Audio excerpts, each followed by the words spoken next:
The Autocross Sentra. We just worked on this car, but I want to work on it some more because we don't have anything else to work on right now. So last time when we did the rear mount battery conversion, I'm not really happy with it. We just kind of threw it together.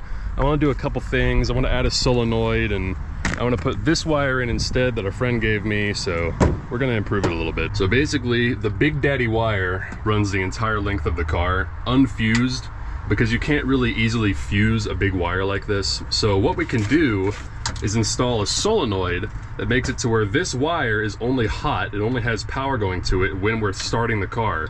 And after that, we just charge the battery with a little cable that we can easily fuse, and that just makes it a lot safer. So if like a mouse chews through this wire, it doesn't spark and set the car on fire. Or if we get in an accident, it doesn't spark and set the car on fire.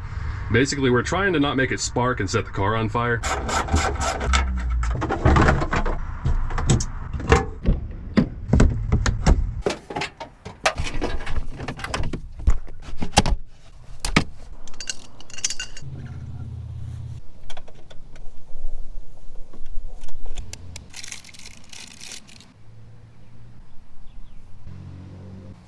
So the wires on our new cable were not color coordinated anymore, so I put some colored electrical tape on them so we know where the hell they go later. And also, since this cable is fatter, we had to get a bigger pass-through that goes through the wheel well.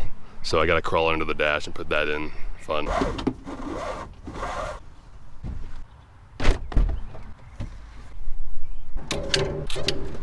Alright, I got some big-ass crimpers that'll hopefully work with this big-ass wire.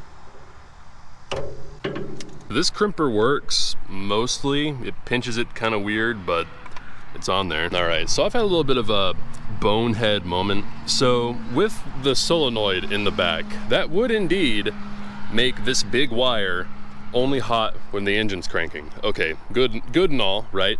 Except we'd still have to run a pretty big 6-gauge wire to run things like the fuel pump and the lights and the blower motor when the engine is turned off and the alternator's not running. And that wire would have to be hot at all times. So basically the only benefit we get from adding the Ford solenoid is running a slightly smaller wire and a slightly smaller fuse that's hot all the time.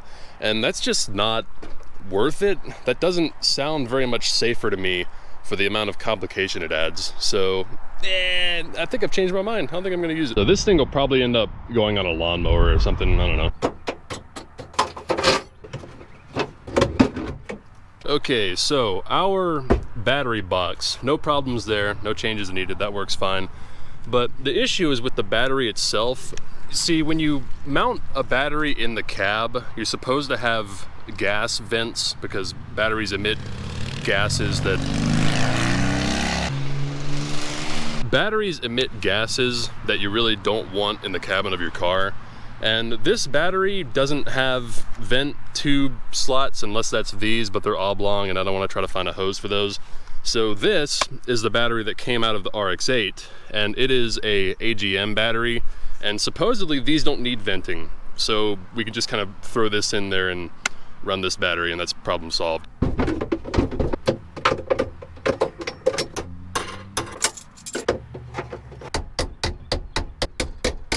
We're also going to add a giant fuse to the giant cable.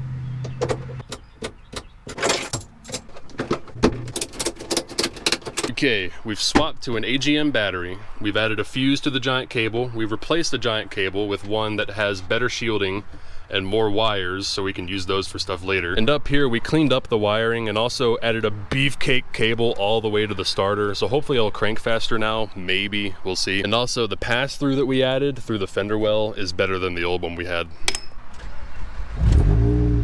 All right, and it didn't blow this fuse, so I'm guessing that fuse is big enough. It's 150 amps, so it's probably fine. So the only thing we're gonna have to add with this whole deal at some point is an external shutoff switch, because I'd like to hill climb race this car at some point, and they require one. Basically, it's just a switch outside the car that cuts power to everything and turns the engine off in case you crash or whatever.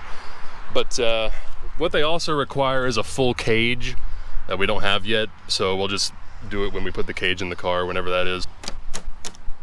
I also retired the tape numbers, made these out of magnetic vent covers, so yeah, subscribe.